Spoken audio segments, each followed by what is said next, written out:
talk about the elimination of the rating formula for eating disorders, which is right below that chart.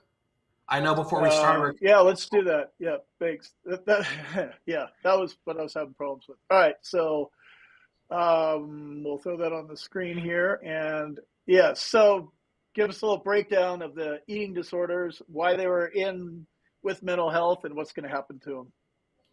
Well, it looks like I said, there was two eating disorders that were previously in there.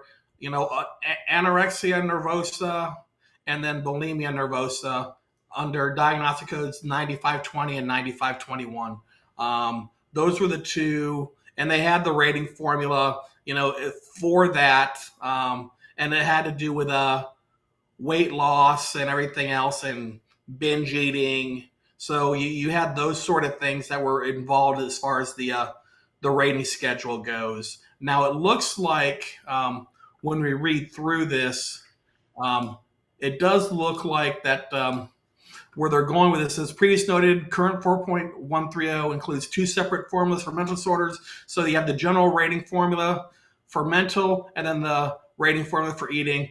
The VA created a separate formula for eating disorders because their more disabling aspects are manifested primarily by physical findings rather than psychological. So that's why they're splitting them up. Is because it's because they feel through their own study that it's that bulimia and anorexia is more physical than mental. Those ones kind of jumped out to me when I first saw them anyway. I wonder, does the DSM-5 have something to do with it? I would think maybe, or maybe this is a VA doing something on their own. Any No, thoughts? they're included. I mean, they're included in the DSM-5, but like I said, it's more that I think because it's more psychological. That's not. It's more physical rather than psychological. They felt the need to keep them separate. Um, however, in the DSM-5, the only eating disorder for which weight is a diagnostic criterion is anorexic nervosa, and that's based on the BMI, and it's used specifically to specify the current severity of the disorder. And weight and BMI are not a diagnostic criteria in the DSM-5 for other eating disorders such as bulimia nervosa and a binge eating disorder, nor are they specifiers for the severity of other eating disorders. So it looks like that's why they're trying to, at minimum, keep them separated. And they don't. This is another one of those kind of things. It is possible to have one of they don't cover all eating disorders. They cover bulimia and anorexia. So if you have one of the other ones, it's not in here. It is possible, I guess, probably kind of a little far-fetched, to go through life and be 40, 50 years old and just find out now that you have bulimia or anorexia, but anything's inside the realm of possibility. But basically, if you have one of these things because you've probably been doing it for a while, although it could just start suddenly due to something like a secondary kind of thing.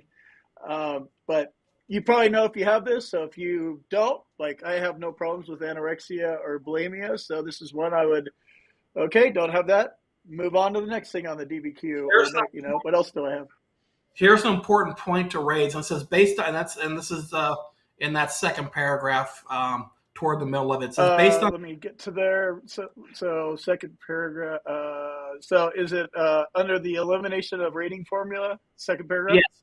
Yeah, halfway through. Based upon the diagnostic criteria and severity specifiers for most eating disorders in the DSM-5 and the university applicability of the HUDAS 2.0, VA no longer sees a need for separate rating formula for eating disorders, and the VA proposes to instead evaluate the extent of disability caused by eating disorders based on the effect of an individual's disorder on the 5 domains of functioning under the general rating. So you're going to be evaluated for an eating disorder under the general rating formula of, they keep on saying 5, but there's 6 here.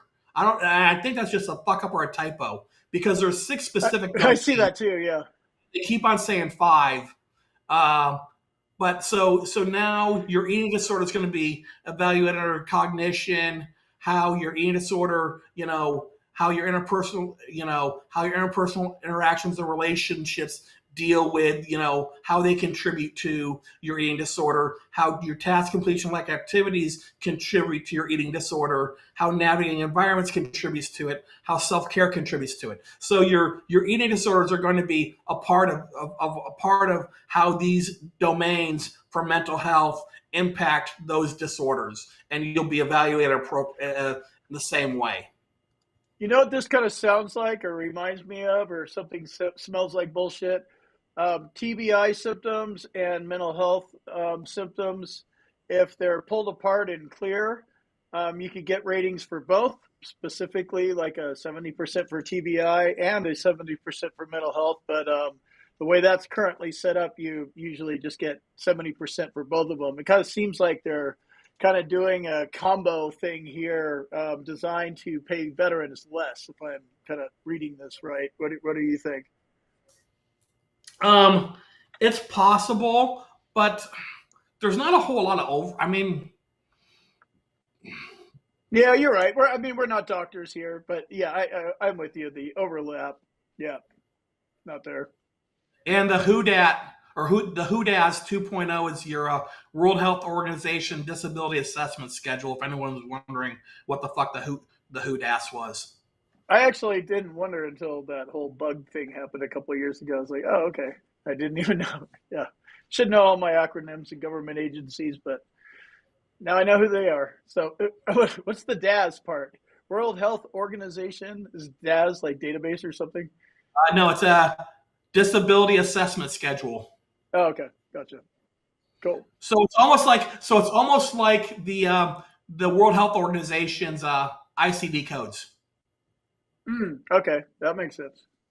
Great way to break that down. Let me jump in here real quick and tell you about my boot camp. If you want to learn more about the VA claims process, check out my boot camp. You can talk to me live.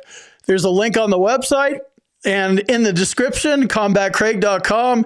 And also, if you need medical evidence like a nexus or documenting your symptoms properly, go to our website, combatcraig.com, and it says medteam/nexus letters. Click on that link, fill out the form. Boom, you're done.